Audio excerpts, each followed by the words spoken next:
공식도 일단 잘하면 아주 훌륭합니다.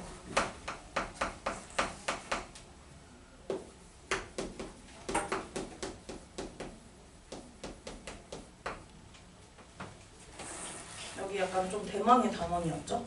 그래서 지난번에 아마 1차 방정식의 활용1이라고 해서 했었을 거예요. 오늘은 2차 방정식의 활용 2. 2는 거속시랑 농도를 넣을 거고요. 그리고 그 외의 유형, 낯선 유형 오늘 한다는 거 할 거예요.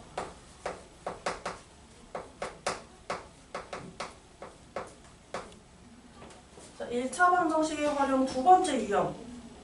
어떤 유형이냐면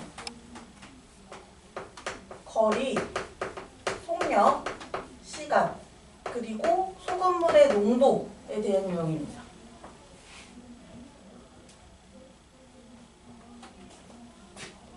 일단 공식, 저번에 풀이 순서는 했으니까 거속시랑 농도에 대한 공식을 좀 정리할게요. 우리 무당벌레 그림 생각하면서 거리, 속력, 시간 어떻게 구했는지 한 번만 정리할 겁니다. 자, 거리는 어떻게 구하냐면 원래 이제 문자를 사용해서 식을 셀 때는 이렇게 다 괄호를 사용해야 돼요. 이렇게 싹 다 괄호를 사용해야 돼요. 아마 책에도 그렇게 나와 있을 거예요. 거리는 속력에다가 시간을 곱해요. 1시간에 80km를 간다. 3시간 동안 얼마나 가느냐라는 것처럼 80 곱하기 3 이런 것처럼 속력 곱하기 시간을 해주고, 그 다음에 속력을 구하려면 속력은 거리에서 시간을 나누면 됩니다. 이걸 분수로 나타내면 보통 분수로 많이 방정식을 세워요. 시간분의 거리라고 해서 이렇게 세울 수 있고, 그 다음에 이제 시간은 거리에서 속력을 나눕니다. 그리고 이것을 분수로 나타내면 분모가 속력이죠. 속력분의 분자가 거리. 이렇게 되게 나와요. 그래서 거리, 속력, 시간에 대한 공식들이 있었고, 또 무엇이 있었냐면 소금물의 농도랑 소금의 양이라는 공식이 있었어요. 소금물의 농도는 어떻게 구하냐면요. 전체 소금물 중에서, 소금물의 양 중에서 소금의 양이 얼마냐라는 걸 나타내는 것이 농도이기 때문에 소금물의 양 분의 소금의 양이라고 해서 이렇게 비율로 나타내고, 자, 농도는 100분율이었어요. 비율에 100을 곱해서 기준량을 100으로 만드는 비율이어서 농도, 비율에다가 100을 곱해서 퍼센트로 나타냅니다. 단위는 퍼센트고요. 그 다음에 이 식을 변형해서 만드는 게 무엇이냐면 소금의 양이에요. 소금의 양. 소금의 양은 어떻게 구하냐면 분모가 이제 100이 됐어요. 그리고 나머지 두 개를 분자에다 곱해주면 돼. 그래서 100분의 농도 곱하기 소금물의 양 이라고 해서 이렇게 소금의 양을 구해줍니다. 그래서 공식들은 이렇게 있었어요. 그 다음에 유형에 뭐가 있었냐면 유형 좀 많았어요.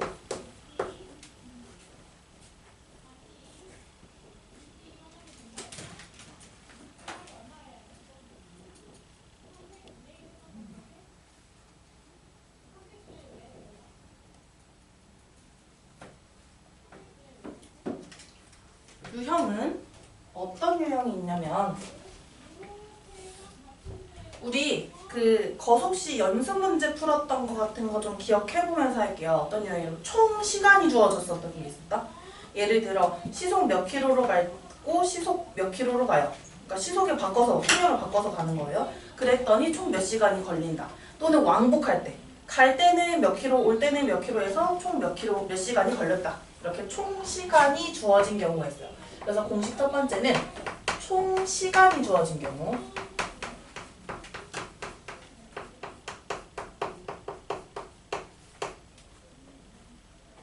총 시간이 주어진 경우에는 그 속력이 다르게 갈 거예요. 그 다른 속력, 올라갈 때 내려갈 때 등산 문제도 마찬가지입니다. 속력이 다른 두 시간 있죠. 그것을 더해서 총 시간을 구해주는 거예요.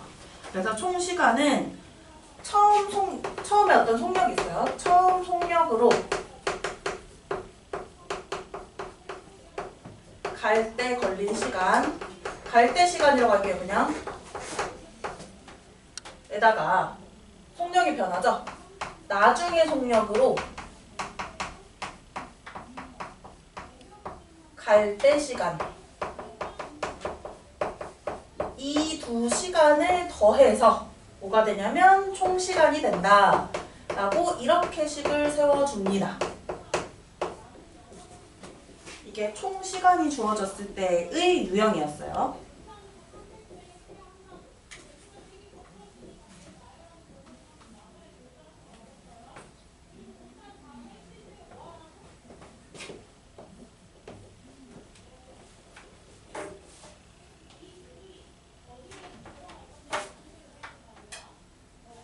그 다음에 이런 유형도 있었어. 뒤따라가는 문제라는 것이 있었어요. 뒤따라가는 문제. 뭐냐면 어떤 사람이 먼저 가요. 그 다음 시간차를 두고 그 다음 사람이 가요. 그래서 만나는 거예요. 아마 여기 사자사슴 문제인가 그렇게도 있었을 거예요. 그래서 뒤따라가는 경우, 뒤따라가다 만나는 경우예요.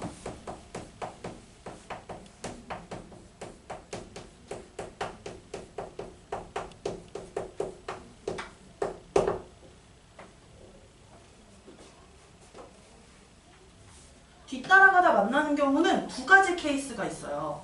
어떤 거냐면 시간차가 발생해서 시간을 가지고 식을 세울 수도 있고 그 다음에 거리가 똑같다라는 식을 세울 수도 있어요. 같은 지점에서 출발하는데 나중에 온 사람도 똑같은 만나는 지점까지 똑같은 거리만큼 가기 때문에 이거는 두 가지 케이스가 있어요. 그래서 물어보는 게 거리인지 시간인지 그렇게 찾아요. 마지막에 물어보는 거. 만약에 거리를 물었다 하면은 거리를 x로 두고 시간에 대한 식을 세우고 만약에 시간을 물어봤다 그럼 시간을 x로 두고 거리에 대한 식을 세워야 돼요. 그래서 이거는 보고 조금 연습을 해줘야 되는 문제예요. 그래서 얘는 어떤 케이스가 있냐면 만약에 거리를 물었습니다. 그러면 거리를 x라고 두세요. 거리를 만약에 x라고 둔 경우 거리를 x라고 둔 경우 이때는 시간으로 식을 세워서 시간에 관한 식이 만들어져요. 시간차가 어떻게 날까? 속력이 빠른 사람이 시간이 오래 걸려요? 느린 사람이 시간이 오래 걸려요? 또는 먼저 출발한 사람이 오래 걸려요? 나중에 출발한 사람이 오래 걸려요? 나중에. 오래 걸리는 거. 먼저 출발한 사람이 오래 걸리지 않니? 그치? 이런 거죠. 선생님이 아이파크몰 지금 출발했어요. 그래서 너희는 15분 뒤에 출발했어. 근데 우린 만났어. 누가 더 많이 오래 간 거야? 선생님이 더 오래 간 거죠. 그쵸? 그래서 이거는 먼저 출발한 사람 시간 혹은 뭐 시간의 차가 정확하게 나지 않았다라고 하면은 속력이 느린 사람이 시간이 오래 걸린 거죠. 그래서 먼저 출발한 쓰다 말았어? 사람의 시간 걸린 시간을 뜻하는 거예요. 빼기 나중에 출발한 사람의 시간을 했을 때 이게 바로 뭐가 되냐면 시간 차이가 됩니다. 시간차.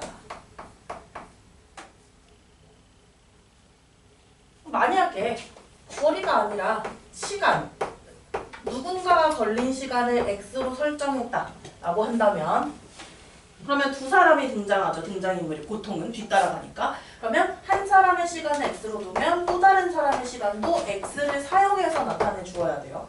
그렇게 한 다음에 얘네는 거리가 같은 지점에서 출발했어요. 한 사람은 느리게 가긴 했지만 어쨌든 만나는 지점까지 간 거리는 똑같기 때문에 두 사람이 간 거리는 이거는 걸 안 칠게요. 두 사람이 간 거리는 같다를 이용해서 거리가 같다는 식을 세우는 거예요.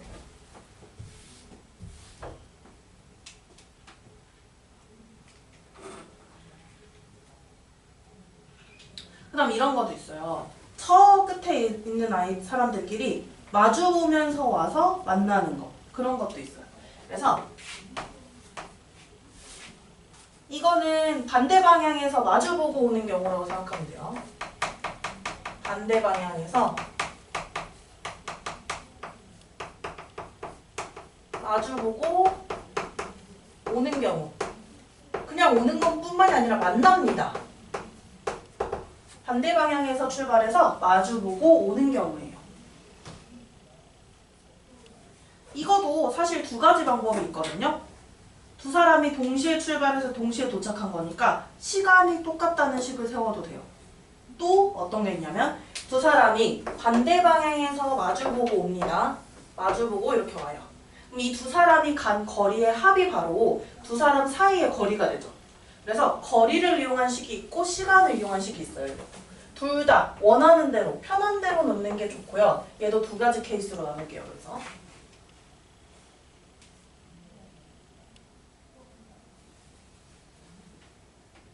시간이 똑같다라는 얘기를 아까 했잖아요. 시간이 똑같다. 만약에 시간이 같다가 나오려면 또 거리가 x일 때 시간을 가지고 식을 만들게 돼요. 거리를 x라고 두었을 경우 두 사람의 만날 때까지 걸린 시간이 같다를 이용해서 식을 세웁니다. 만약에 시간을 x라고 둔 경우에는 이제 거리로 식을 만들 건데 그 거리로는 식을 어떻게 만드냐면 두 사람이 만날 때까지 각각 간 거리의 합이 바로 두 사람 사이의 거리가 되는 거예요. 그래서 시간을 x라고 준다면 두 사람이 간 거리의 합, 두 사람이 이동한 거리의 합.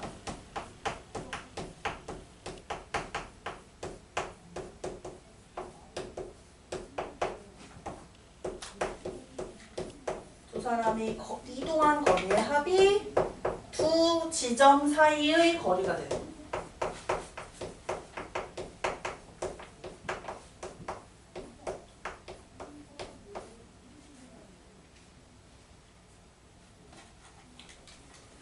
어떤 유형이 있었냐면 세 개의 유형 더 소개할 거예요. 좀 길죠? 거속시가 이렇게 뭐가 할 게 많아요.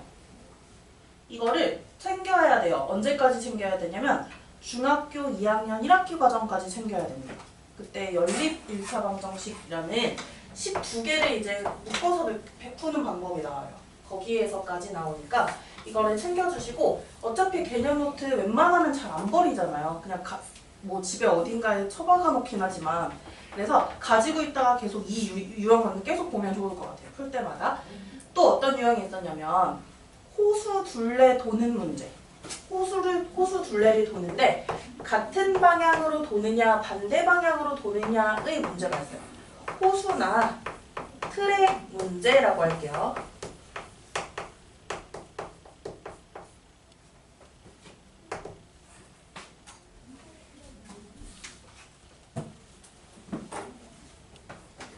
근데 이 호수 문제는 얘들아 반대 방향으로 돌 때는 이거랑 똑같아. 반대 방향에서 마주보는 거랑 똑같아요. 왜냐면 거꾸로 이렇게 돌아오니까. 그래서 이것도 두 가지 경우가 있는데 만약에 두 사람이 반대 방향으로 돌아요. 반대 방향으로 도는 경우는 3번 경우랑 똑같은 거예요. 두 사람이 간 거리의 합이 호수의 둘레의 길이다. 두 사람이 이동한 거리의 합이 뭐가 되냐면 호수의 둘레. 트랙이라고도 할 수 있습니다. 그 다음에 이제 같은 방향으로 돌았다라고 하면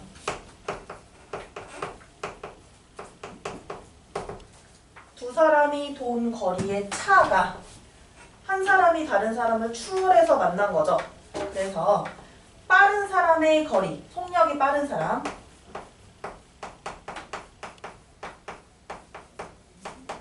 이 사람이 간 거리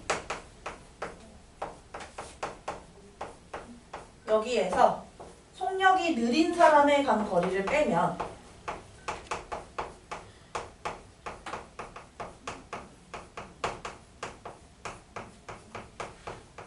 그때 뭐가 되냐면 이것이 트랙의 둘레의 길이가 돼요. 호수의 둘레의 길이가 돼요. 선생님이 원래 이렇게 둘레라고 쓰면 안 되거든요. 둘레의 길이라고 쓰는 게 정확해요. 둘레의 길이는. 근데 그냥 우리 간단하게 적자고 저렇게 적었어요.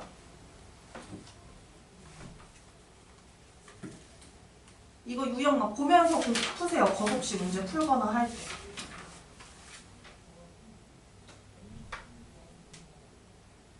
일단 이거 다 쓸 때까지 좀 기다릴게요.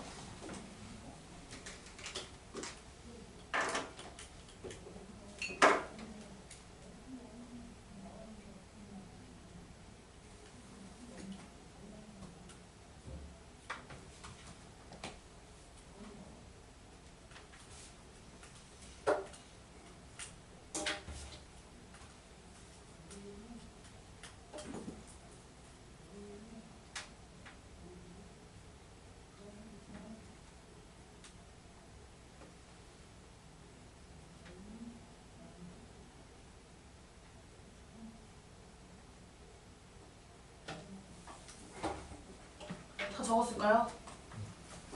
또 있습니다. 적을 거 아직 또 있습니다. 많습니다. 생각보다. 이제 4번까지 적었는데 옆에 공식 부분 조금씩 지워가면서 할게요. 뒤 앞에서부터 5번, 6번 거속시는 이렇게 6번까지 적을 거고 그 다음에 7, 8번으로 해서 소금물 농도에 대한 거 2개 더 적을 거예요.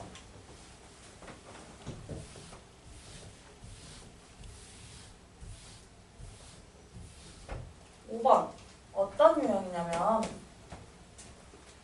기차가 완전히 통과하는 문제가 있었어요. 터널 혹은 철교를. 그래서 기차가 터널을 완전히 통과하는 경우.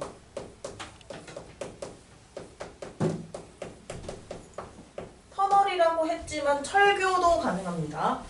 완전히 통과하는 경우 어떤 경우가 있었냐면 이때의 포인트는 무엇으로 두라라고 했냐면 이 기차가 간 거리 있죠. 그냥 터널 길이만큼만 간 게 아니었어요. 완전히 통과하려면 우리가 그 터널 그려서 한번 했었죠. 기차가 이제 들어가기 시작해요. 그래서 이 뒤에 있는 꼬리까지 완전히 다 이렇게 빠져나온 이 상황이 완전히 통과하는 거여서 이 기차 앞부분을 기준으로 보면은 기차가 통과할 때까지 간 거리는 터널 길이에다가 기차 길이를 더하는 것이었어요. 그래서 기차가 터널을 완전히 통과할 경우 기차가 간 거리는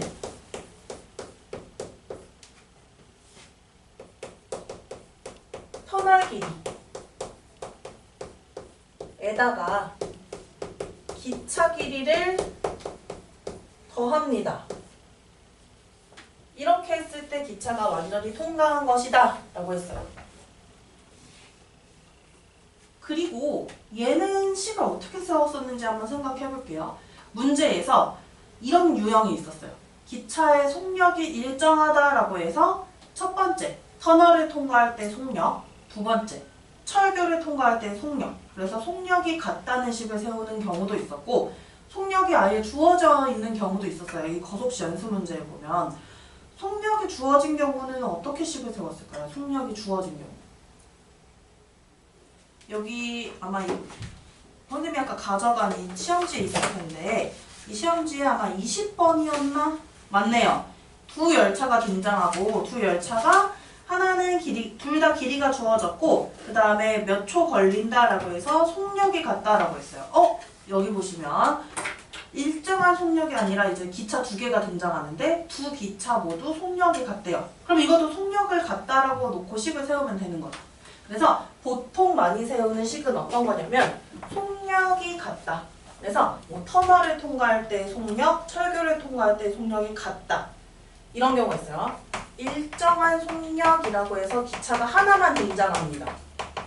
일정한 속력이라 등장하면 뭔가 터널 통과할 때 속력이랑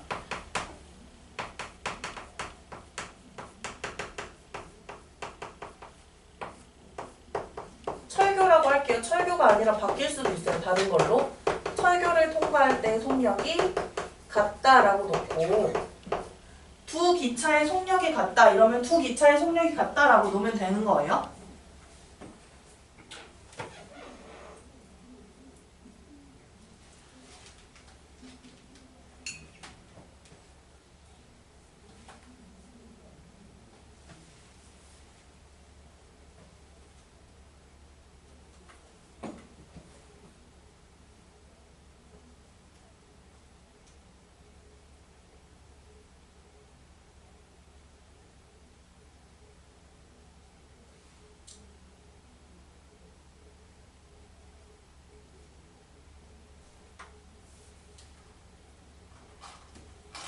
볼까요?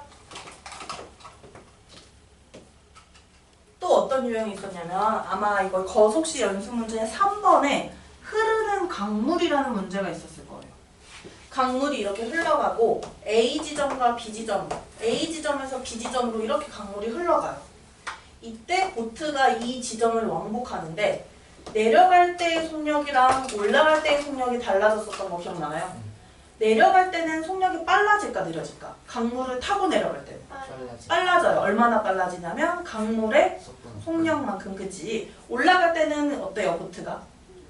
느려져요. 얼마만큼 느려지냐면 강물의 속력만큼. 이거였었어요. 그래서 보트 문제라고 해요. 보트 문제.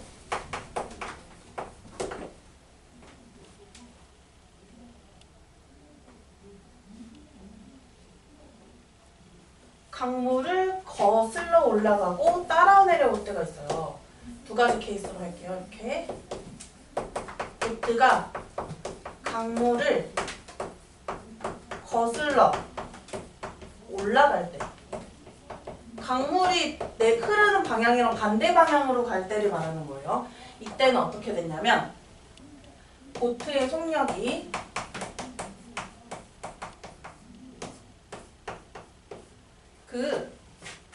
처음 보트 속력이 아마 문제에 나올 거예요. 그걸 뭐라고 하냐면 정지한 물에서의 배의 속력이라 해요.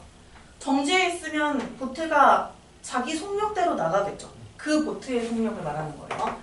정지한 물에서의 보트 속력에서 느려집니다. 강물의 속력만큼.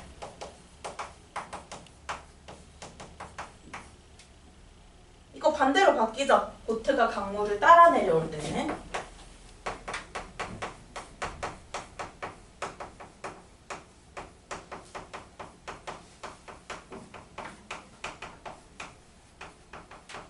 보트가 강물을 따라 내려올 때는 이 보트의 속력이 여기 조금 얘들아 쓰기 힘드니까 너네 선생님 이렇게 적을게. 이거 뭔지 알죠? 위에 거랑 똑같다는 뜻이에요. 더하기로만 바뀌면 돼요.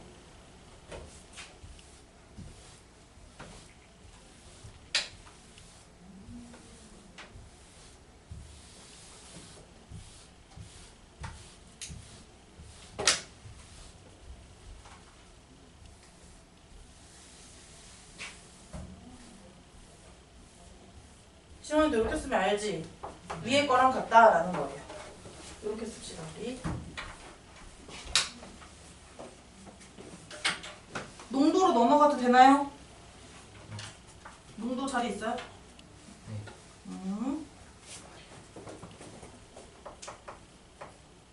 농도 문제에서는 어떤 유형이 있냐면요.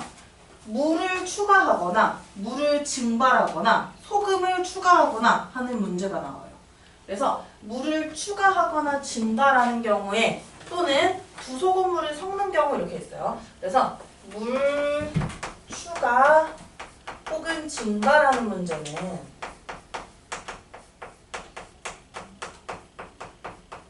물만 추가하고 물만 증발시켰기 때문에 처음 소금의 양과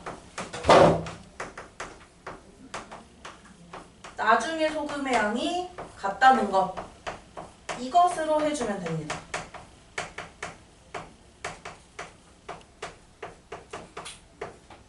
이렇게 해주시면 돼요.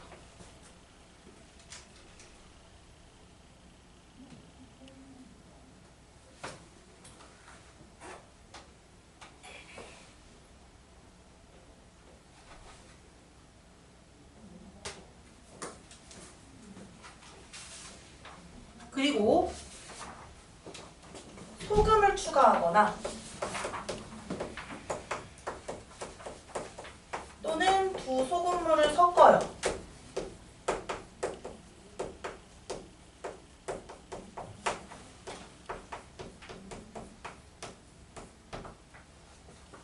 그럼 어떻게 하면 될까요?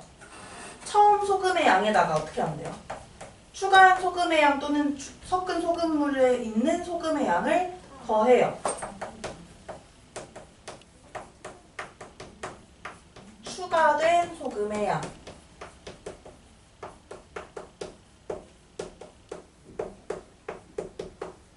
이걸 더한 것이 바로 나중의 소금의 양이 돼요.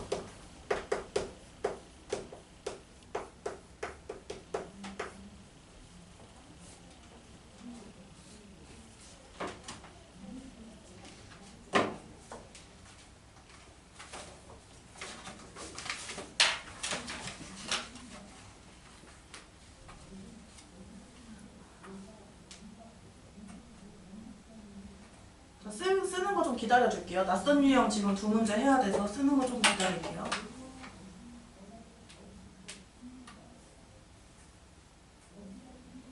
정말로 특이하거나 굉장히 심한 문제 아닌 이상 일반적인 유형 문제는 지금 정리한 것들 내에서 웬만하면 해결이 돼요. 근데 조금 이제 레벨이 높은 교재들 그런 경우에는 아마 문제풀이 할 때 이건 어떻게 하는 거야? 낯설다 이런 문제가 있을 거야. 어떤 거냐면 되게 어려운 문제는 가끔 그렇게 나올 수가 있어요. 지하철 방향으로 사람이 같이 걸어가는데 마주오는 지하철하고 몇 분마다 마주치고 뒤에서 따라오는 지하철 얘는 몇 분마다 추월당해요. 그런 문제가 나올 수 있어요. 이거는 아마 교재에 있는 여기 교재 없이 굉장히 어려운 교재 있죠. 그런 거를 했을 때 나오는 문제일 거예요. 그래서 그 문제가 혹여나 우리가 나중에 뭐 그런 문제를 풀어보는 기회가 가진다. 그러면 그때 이제 또 설명을 해줄게요. 어려워요. 약간 수직선 그려서 그렇게 해서 비교하면서 풀어야 돼요. 얘 오는 애랑 몇 분마다 뒤에서 가는 애랑 몇 분마다 추월당하고 막 이런 거라서 좀 어려워요. 그래서 1차 방정식 활용 두 번째는 거속시랑 농도 유형인데 여기에 그 외의 유형이 있다라고 했어요. 그래서 1차 방정식 활용에 그 외의 유형이 있어요. 그것 좀 볼게요.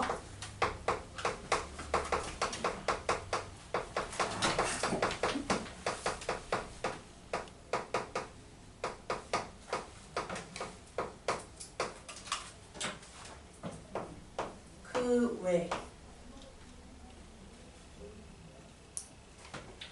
어떤 유형이 있냐면 증가 감소에 대한 유형이 있어요.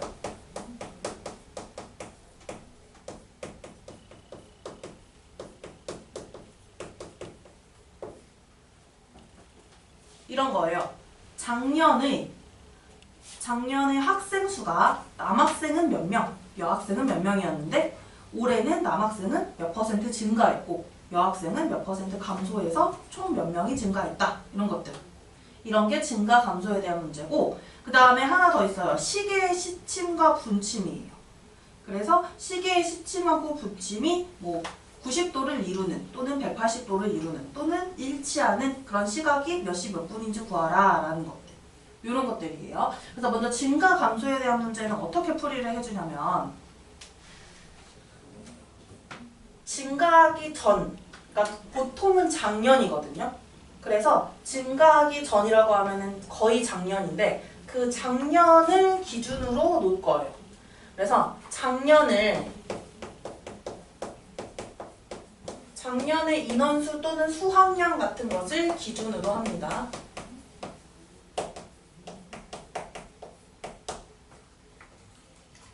그래서 올해로 식을 세워요.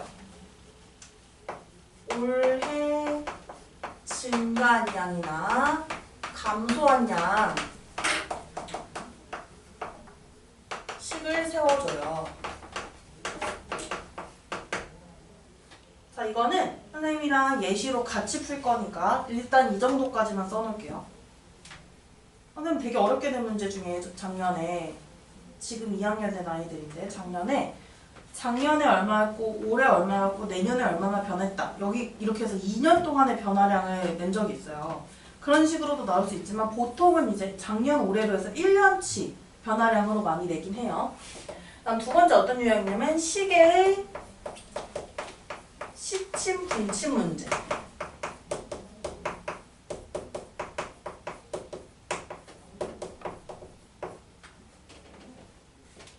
이게 뭐냐면 우리 시계 막 저런 시계 있죠. 학원에 걸려 있는 시계 같은 거. 디지털 시계 말고 저렇게 시침하고 분침 바늘이 있는 시계. 저기에서 짧은 바늘이 시침이죠. 몇 시를 알려주는 거. 그다음 긴 바늘이 몇 분을 알려주는 분침이고 조금 얇아가지고 계속 돌아가는 게 초침이고요. 시침하고 분침에 대한 문제고요. 이거는 시침하고 분침이 각각 1분 동안 몇 도 이동하는지 그걸 먼저 정리해 줄 겁니다. 시침부터 갈게요. 일단 시침은 1시간에 몇 도 움직일지 한번 생각해 보자. 지금 선생님 시계 대충 그릴게요. 시계가 하나 있어요. 12시, 그리고 6시, 9시, 3시 뭐 이런 식으로 돼 있죠. 시계는. 이렇게만 해볼게요. 대충. 그러면 시계가 만약에 시침이 12시에서 1시로 갔어요. 이 움직인 각도가 몇 도인지 구하려고 하거든요. 이 전체 한 바퀴 도는 게 우리 몇 도일까? 맞아요. 360도죠. 이 360도를 몇으로 나누면 되냐면 시간이 12시간 있으니까 이 칸이 12칸이 나와요. 12칸으로 나눠주면 됩니다. 360 나누기 12 하면 어떻게 돼요? 30. 그러면 시침은 1시간에 30도 움직여요. 그러면 1시간에 30도 움직입니다. 그러면 이 시침은 1분에는 몇 도 움직이게 되는 걸까를 할 거예요. 1시간은 몇 분이에요? 60분이에요. 그러면 1시간을 1분으로 나타내려면 괜찮아요? 30도를 60으로 나눠야 되는데 30도를 60으로 나누면 몇 도일 것 같아요? 그치? 2분의 1도 되나요? 2분의 1도 또는 0.5도라고 해도 됩니다. 1분의 2분의 1도 이동합니다. 선생님 여기에 지금 2분의 1을 왜 가로치고 도 썼냐면 분모랑 분자 둘 다 도를 붙여줘야 되니까 그래서 이렇게 가로치고 쓴 거예요.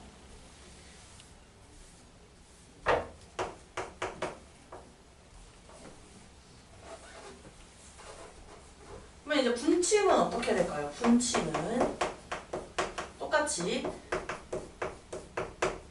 1시간에 분침은 1시간 동안 한 바퀴를 다 돌아요. 60분 동안. 맞죠? 1시간에 얘는 360도를 움직이는 거야. 그쵸? 왜냐면 우리가 59분까지도 계산을 할 수 있고 60분이 되는 순간 이제 시간이 바뀌는 거니까. 그러면 분침은 1분에 몇 도 움직이는 건지 생각해 볼게요. 1시간 60분입니다. 60분에 360도니까 60으로 나눴어요. 60으로 나눠주면 어떻게 돼요? 60도? 60으로 나눠보세요. 6도죠. 그죠? 1분에 6도 움직이게 돼요. 분침은. 그럼 이제 X분 동안 움직인다라고 해서 나올 거야. 문제에서. 우리는 1시간에 이동하는 것도 중요하지만 이 1분에 이동하는 이 각도 있죠. 이게 너무너무 중요해요. 문제 풀 때. 그래서 여기 지금 증가 감소랑 시계의 시침 분침에 대한 문제 두 개 선생님 같이 적었잖아요. 이 문제 지금 같이 해보겠습니다. 180쪽.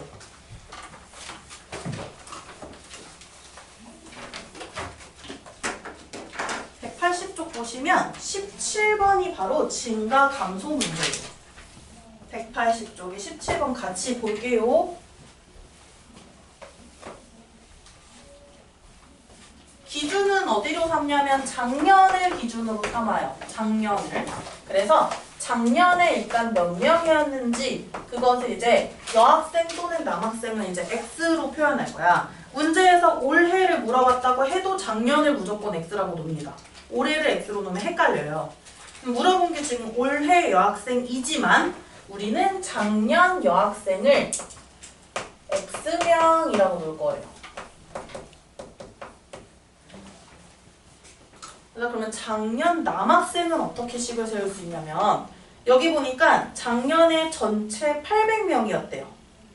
전체 800명이면 작년에 여학생이 X명이야. 남학생은 뭐라고 표현할 수 있어요? 그치. 800 빼기 X라고 해서 이렇게 표현을 할 수 있어요. 작년 남학생과 여학생을. 그 다음 이제 올해를 표현할 건데 올해는 증가한 것과 감소한 양만 볼 거예요. 그래서 보시면 올해는 작년보다 6% 증가했대요. 누가? 남학생은 6% 증가했대요. 그러면 이 800-X명이 있었는데 여기에 6%를 계산할 거예요. 100분의 6을 하는 게 바로 6%죠. 곱하기 800-X. 작년 남학생의 6%를 지금 이제 만든 거예요, 식으로. 남학생은 증가했으니까 플러스 더하기를 해야 돼. 근데 우리 어차피 덧셈 기호는 생략해서 쓰죠. 선생님 지금 뭐 한 거냐면 늘어난 남학생 수를 표현한 거예요. 그럼 여학생은 늘었나요? 줄었나요? 감소했네요? 작년보다 8% 감소했대요. 그럼 X명의 8%는 X의 100분의 8이 바로 X명의 8%일 거예요. 그럼 8% 여학생은 늘어났어요? 줄어들었어요? 줄어들었죠. 감소했죠. 그렇기 때문에 마이너스를 붙여줄 거야. 뺐다는 거예요. 이런 거야. 우리 아직 3명이 있지만 예를 들어 이제 희망을 가지고 한번 얘기를 해볼게요. 3월부터 남학생이 5명 증가했어요. 그럼 남학생은 5명 증가니까 더하기 5로 표현할 수 있죠. 그 다음에 여학생은 감소할 사람이 없긴 한데 그러면 다른 반으로 예를 들게요. 다른 반으로 예를 들게요. 뭐 20명이 있는 반이 있어요. 20명이 있었어요, 작년에. 근데 남학생이 올해는 5명이 증가했고 여학생은 3명을 감소했다고 해보자. 그러면 남학생 5명 늘어나고 여학생은 3명이 줄었죠. 그러면 결국에는 몇 명 증가한 걸까? 그치? 계산을 해보면 플러스 2니까 2명이 증가한 거죠. 이렇게 나타내겠다는 거예요. 그러면 또 해볼게요. 작년에 20명이 있었는데 남학생이 7명 줄었어요. 그럼 여기다 뭐라고 쓸 것 같아? 7명 줄었으니까 7명 빼야 되지. 마이너스 7. 그리고 여학생은 4명이 늘었어요.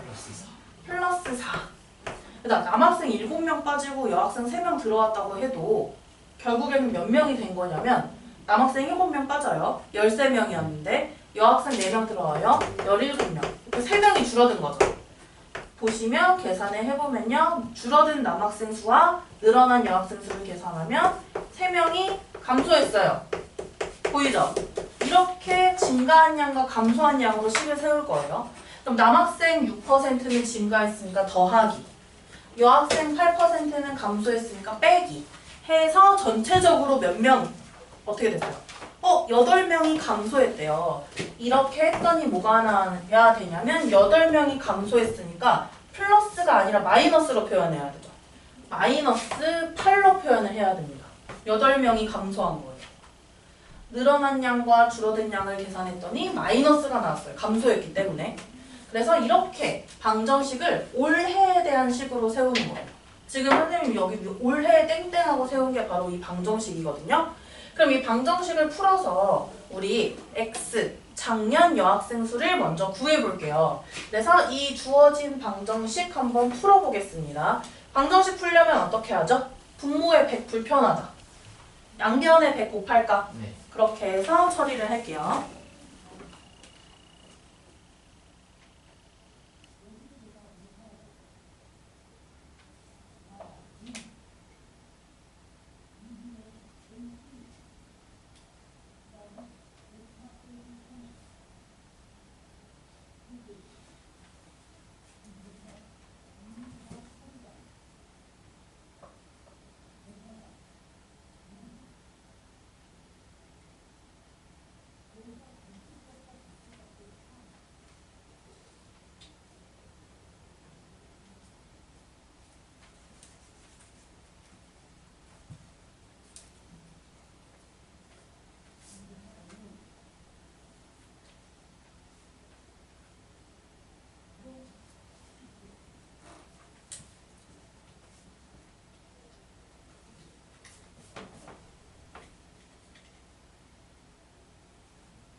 100을 한번 곱해 볼게요.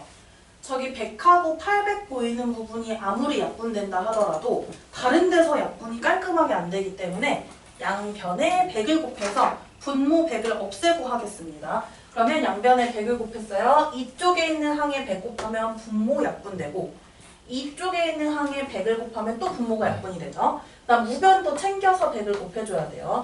그러면 6 곱하기 800 마이너스 x 나오고 마이너스 8x 나오고 마이너스 800이 나와요. 그럼 여기 분배할 수 있는 부분 분배 법칙 이용해서 좀 곱해볼게요. 6 곱하기 800 하면 4800이고 6 곱하기 마이너스 x 곱해야 되죠. 깜짝 놀랐어요. 마이너스 6x 그 다음 여기 100 약분했어요.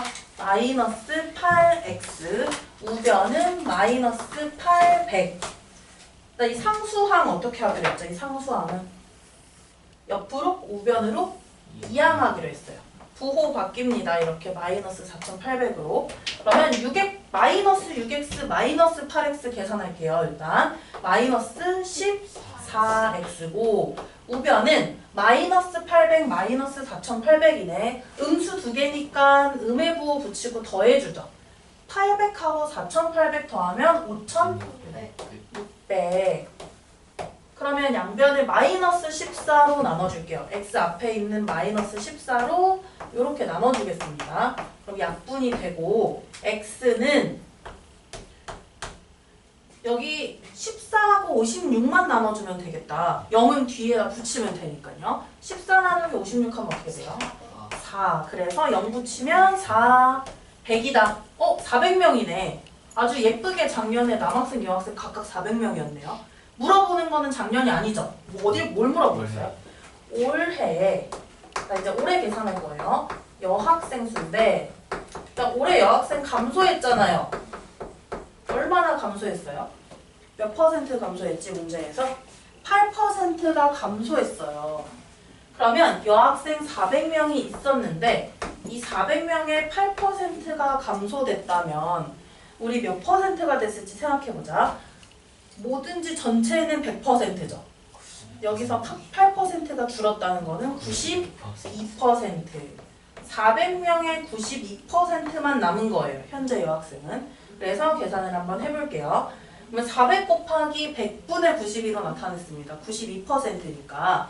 그러면 한번 계산해볼게요. 여기 약분 가능하죠? 100하고 400하고 100으로 나눠줬어요. 4가 되고 4 곱하기 92를 하면 되겠네. 92 곱하기 4 해봤나요? 얼마가 돼요? 368 맞나요? 그래서 올해 여학생 수는 368명 이렇게 나오게 됩니다. 올해를 물었어도 작년을 꼭 기준으로 놓으세요. 작년 남학생 혹은 여학생을. 그 다음에 22번 볼게요. 181쪽에 있는 22번 보시면 뭐래요? 시계의 시침과 분침이 나와 있는데 시침과 분침이 일치하는 시각을 구하시오 라고 했어요.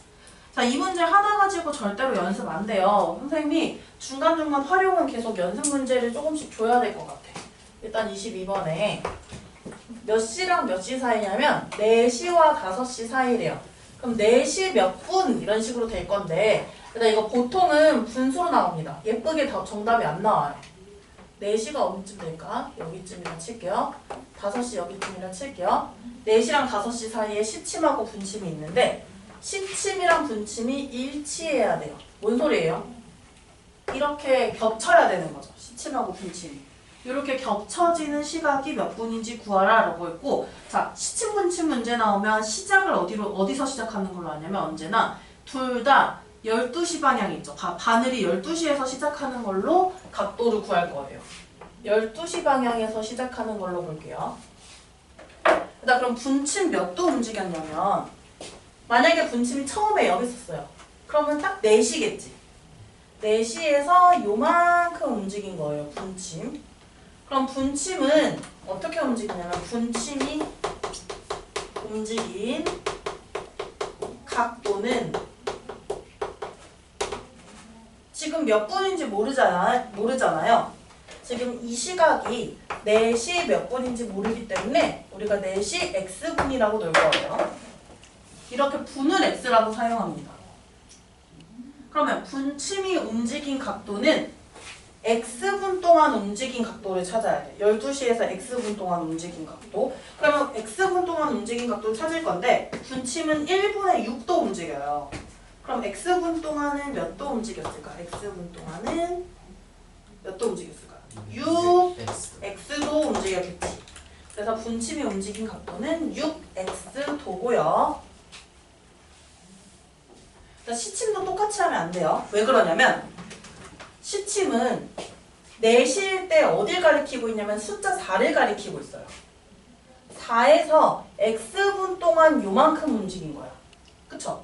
4시 몇 분이니까 그 4시 x분이니까 x분 동안 이만큼 움직인 거예요. 그래서 시침은 어떻게 해줘야 되냐면 일단 4시까지 값을 가지고 와야 돼요. 몇 도 움직였는지. 얘들아 봐봐요. 똑같은 12시에서 시작을 해볼게요. 시침도. 12시에서 시작해서 선생님이 표시하는 이 주황색 각 말하는 거야. 이거 몇 도일지 생각해 볼게.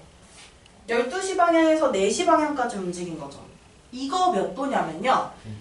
맞습니다. 시침은 1시간에 30도 움직여요. 근데 4시간 동안 움직인 걸 먼저 구해야 돼요. 위에 4시간 동안 움직인 게 뭐냐면 120도가 되고 그 밑에 조금, x분만큼 조금 더 움직였어요. 그래서 시침이 움직인 각도는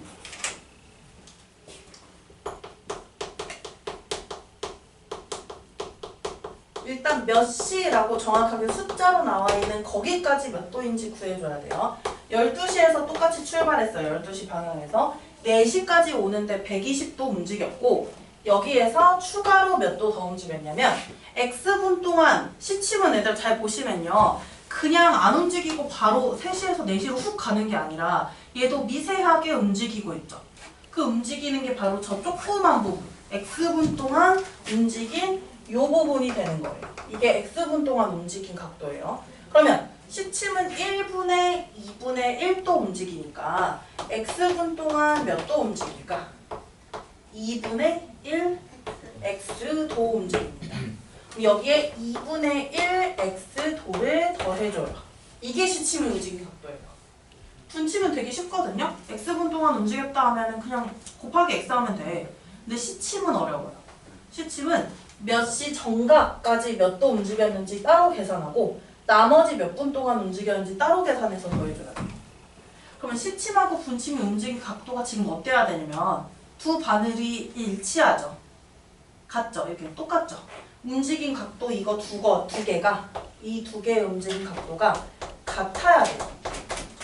그럼 이걸 똑같다고 하는 방정식을 만들 수 있어요. 6x는 120 플러스 각도 단위 뺐어요. 2분의 1 x라고 해서 요거 시침 분침 문제 선생님이 이따 하나 더 추가로 내볼게요. 이거 일단 이거 먼저 풀고 그러면 6x는 120 더하기 2분의 1x라고 해서 이렇게 만들었어요. 시침각과 분침각이 똑같다라는 거예요. 그럼 이때 x값 구해줍시다. 선생님 말했죠? 분수로 나온다고 불편하게. x 좌변으로 이항해서 한번 계산해볼게요.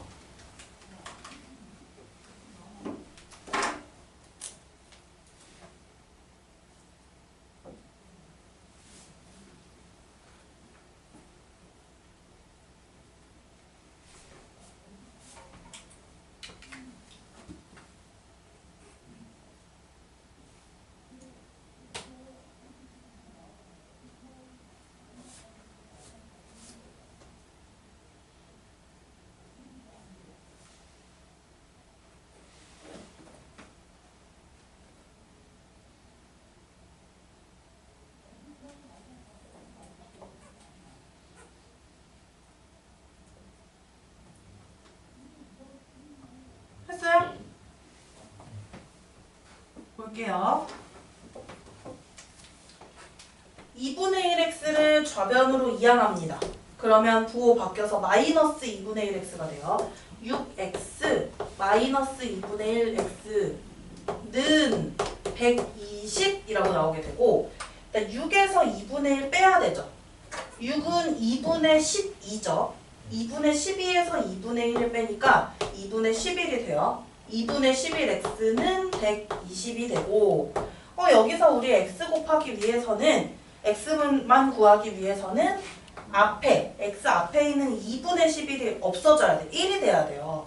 그래서 2분의 11의 역수를 곱해주면 됩니다.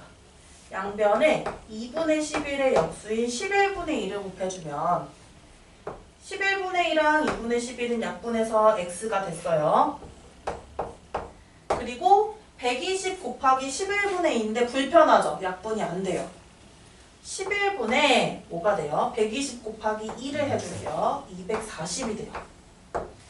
왜 이상해요? 이렇지 않아도 돼. 시친분친 문제에서 분모 11인 거 너무 많이 나와요. 그래서 어색하지 않아도 됩니다. 그러면 우리 어떻게 나타냈어? 이 11분의 240이라는 x값이 나왔어요. 그럼 몇 시 몇 분이냐면 4시와 5시 사이라 했으니까 11분의 240분이 됩니다. 혹은 이거 대분수로 바꾼 친구도 있으면 대분수로 바꿔도 돼요. 근데 보통 이제 중학생 때는 대분수를 많이 안 써요. 그러니까 유리수를 수직선에 놓을 때만 쓰고 거의 안 쓰긴 해요. 이거 시친분친 문제 하나 더 내볼 테니까 맞춰볼래요? 선생님 그냥 즉흥으로 내는 거고 숙제 아니에요? 그냥 지금 할 거예요. 똑같은 걸로 해야 돼요. 4시와 5시 사이에 시침과 분침이 좀 어려울 것 같은데 일직선을 이루는 각도. 일직선이라고 하는 일자 180도를 이루는 그 시각을 구하시오라는 거예요. 그러면 일단 얘들아 시계부터 그려요. 무조건. 4시와 5시 사이에 시침과 분침이 일직선을 이루는 시각은 몇 시 몇 분인가요? 시계를 그려서 4시와 5시 사이라 했잖아요, 선생님이. 시침을 먼저 4시, 5시 사이에 아무 데나 꽂아놔요.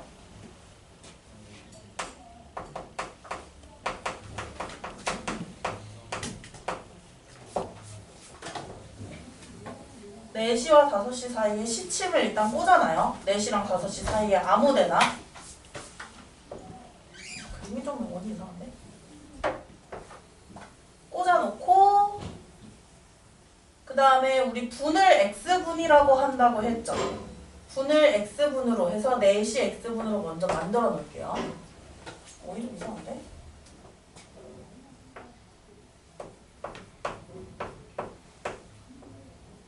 일단 시침은 짧은 바늘이고 선생님 아무데나 이렇게 꽂았어요. 짧게.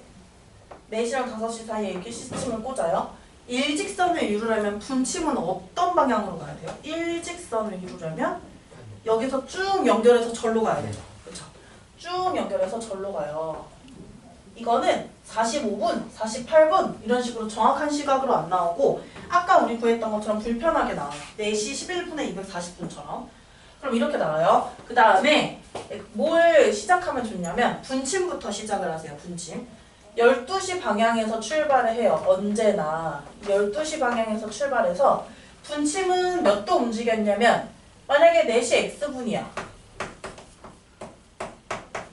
그럼 얘들아 분침은 12에서 시작해서 x분 동안 저만큼 움직인 거예요.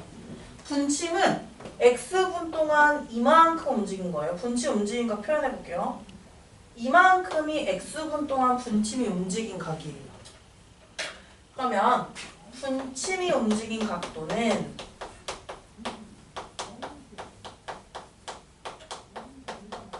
분침은 항상 그냥 곱하기 x라고 했어요. 분침 1분에 몇 도 움직이죠? 분침 1분에 6도. 그럼 x분 동안 움직인 각도는 6x도. 이렇게 돼요.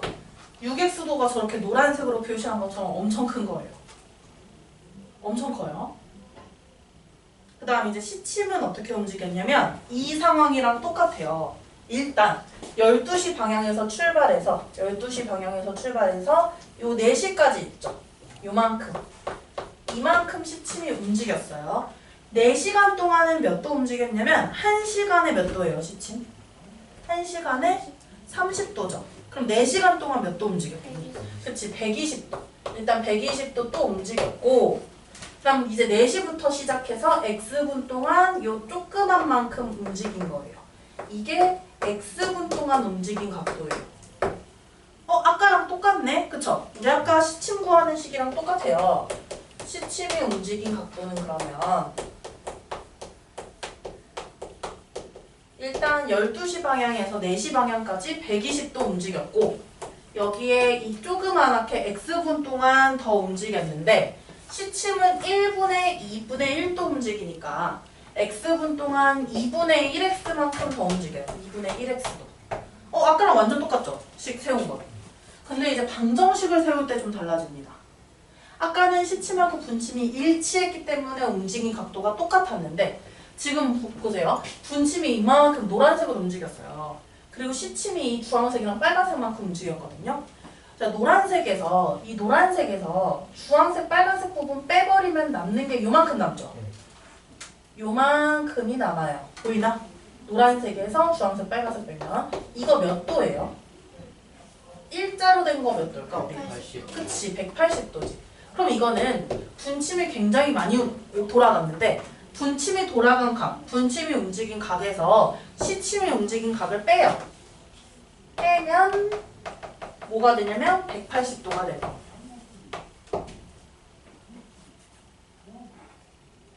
그러면 빼면 180도니까 식 세울 수 있겠죠? 분침각 빼기 시침각이 180도다. 분침각 6x에서 시침각 120 더하기 2분의 1x를 뺍니다. 주의사항은 시침각은 항이 하나가 아니기 때문에 괄호를 사용해서 빼줘야 되죠. 이거 괄호 사용하지 않으면 또 틀려요. 그래서 분침에서 시침을 모조리 빼요. 이 뺀 각도가 180도라는 거예요.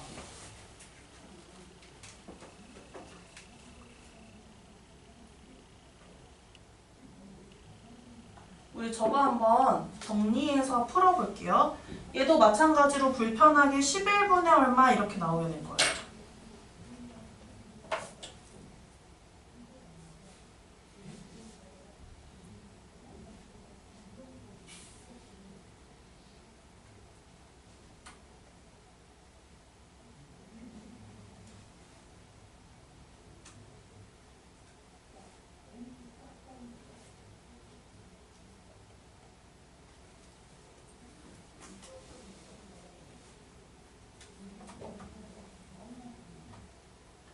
됐어요? 한번 계산을 해보세요.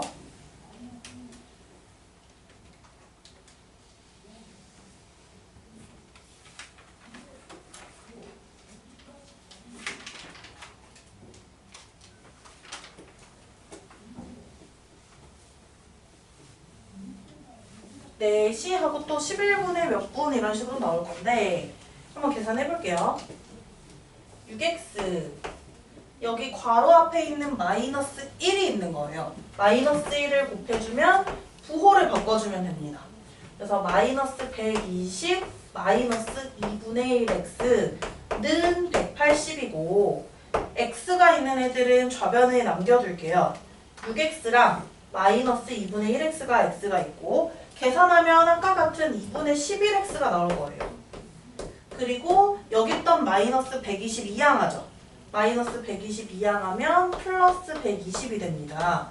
이거 더해주면 얼마예요? 300? 그럼 양변에 11분의 2 곱해요. 양변에 11분의 2를 곱하면 300 곱하기 11분의 2가 되어서 11분의 600이라는 굉장히 이상하고 어색한 수가 나오게 돼요. x가 11분의 600이니까 결국에는 몇 시 몇 분인 거예요? 4시 11분의 600분. 바로 이게 시계 문제에서 나오는 이상한 정답이에요. 그래서 시계 문제는 다음과 같이 하는데 현재 중학교 1학년이 미처 되기도 전이라서 사실 여기는 어려워요. 이 시침 분침은. 근데 언제 꼭 나오냐면 1학년 2학기 때 꼭 나옵니다. 그때는 이제 각도가 몇 도이냐 이렇게 나올 거예요. 시계가 아니라 각도가 몇 도냐 이렇게. 그래서 지금 남은 시간 동안 우리 선생님이 숙제나 혹은 이거 연습 문제 같은 거 좀 풀라고 줄게요. 우리 아직 시크릿 프로 지금 숙제 계속 안 내고 있어요. 안 내고 있죠? 선생님이 지난번에 하나 냈었나? 네. 뭐 X 빼고 냈었죠?